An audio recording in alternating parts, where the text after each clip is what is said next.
You think of Mull, you think of eagles, you think of otters. But I've had so much fun over the years coming down and photographing shorebirds, waders, and anything that can be found around here. So today, well, for the next hour and a half, 2 hours, I'm planning on trying to find oystercatchers. I did go past oystercatchers with the chicks earlier, so I'm going to hopefully go and find them. Ringed plover, which I absolutely adore. I've had them in the past where they pretty much just come straight towards you, so we'll see if we can find any of those.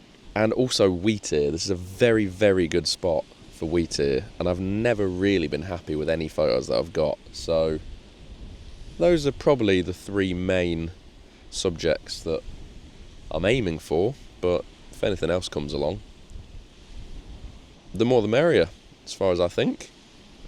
So yeah, we'll see. I'm going to walk down the beach and just scan with my binoculars. I'll take you with me.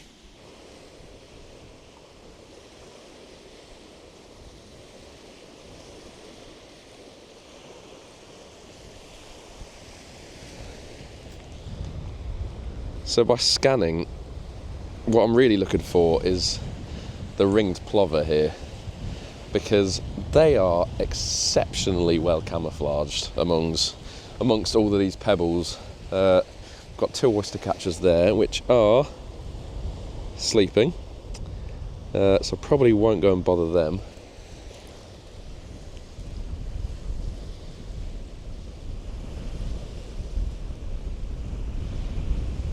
Oh, we've got ringed plover. Jesus Christ, they are very, very well camouflaged. I'll show you that now. We'll try and get a bit closer.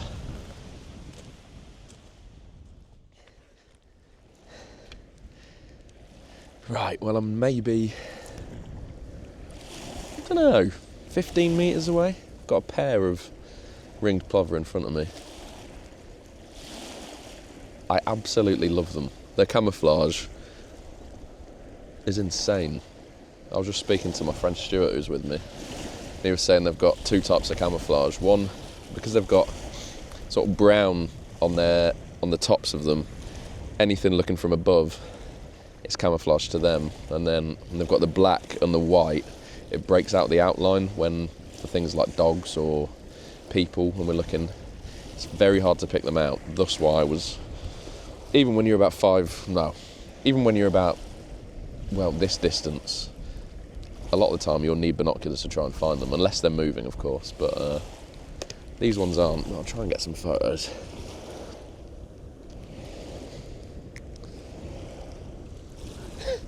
So we've got, well, more sedentary birds. I'm hoping that these photos are at least a little bit interesting to show you just how well they are camouflaged.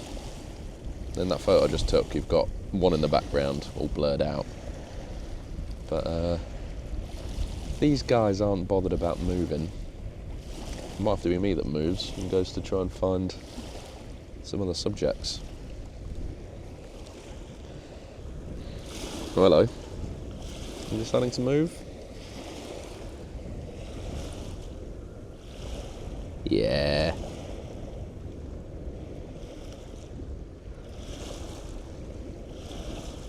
Just like I said, this one's coming towards me. Right, we're going to stick around here. I'm going to get some photos, get nice and low.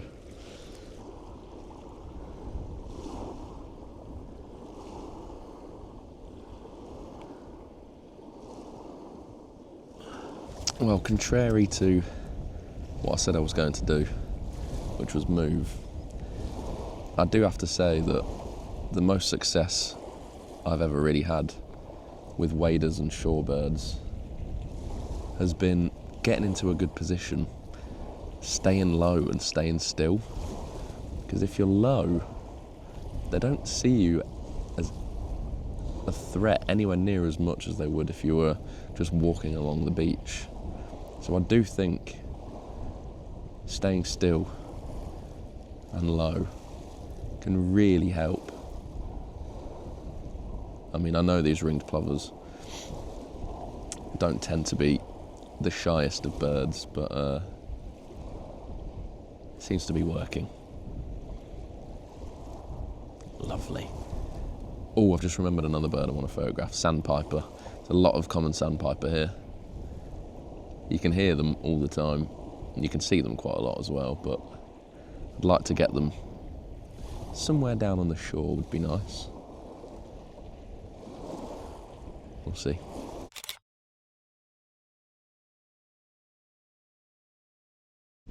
Right, well, somewhere in this field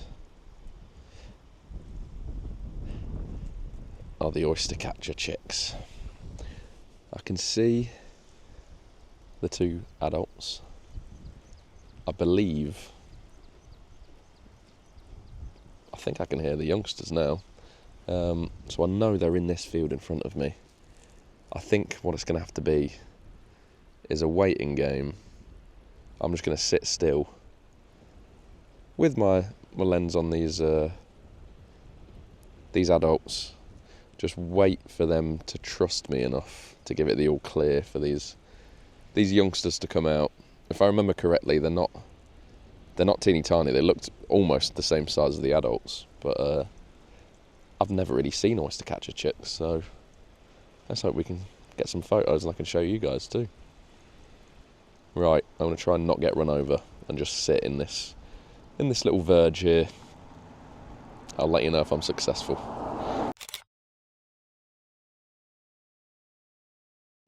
And there you go, first view of the Oystercatcher chick for the channel. I'm hoping we can get some closer views, so I'm just going to chill about here. Oh, as a wheatear flies by. God, I'm like a kid in a candy shop. Although I should say sweet shop, I'm not American. Here we go.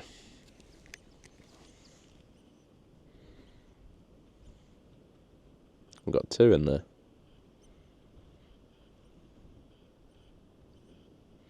Chick, adult, sheep. I can hear another Oystercatcher. There's one behind me. Is it sandpiper? Oystercatcher. Lovely. Right, like I said, I'm going to chill about here for a little bit longer. See if we can get some closer views. I've only really had... They're still quite far away, so I'm showing you footage as opposed to photos because it doesn't feel like it's worth it yet. But we'll see. Right, well, we've had all sorts of commotion here going on. We had one Oystercatcher fly over to do some sort of display, which meant that one of the adults that was here flew out. I don't know, in some sort of annoyance with it. And then I just had two of the youngsters go in front of me along the road and then out onto the beach. So God knows what's going on. But I managed to get a few snaps, but I'm leaving them to it because they're a little bit wary of me, unlike the ringed plover. So, yeah. Young Oystercatchers, tick. Right, well, I had just come down here to try and photograph an Oystercatcher that's making its way along the beach. As I was laid down, I had a wheatear that landed. It can't have been more than 4 or 5 metres away from me. By far and away the best photos I've ever had of a wheatear, or at least the closest photos I've ever had. I think I've had some quite nice environmental ones, but yeah, what an experience. It sort of was having a bit of a go at me, so I don't know whether the chicks are nearby. Safe to say I didn't stay there that long. Still got Oystercatchers coming this way. Lovely. But yes, wheatear tick today as well. I'm pretty sure it was a female.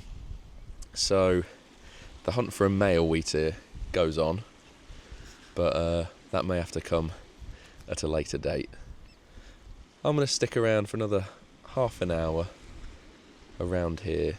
The light, as you can probably tell, isn't great, so we're not going to have any wonderful golden light as the sun comes down. The only one I've not managed to photograph yet is the common sandpiper. They've been flying around, but they've not been stopping for me, so it might have to be the case of on the drive back. Well, scratch that last bit to camera. Pretty much as soon as I put the camera away, we had a sandpiper that came and landed on one of these big rocks just in front of me.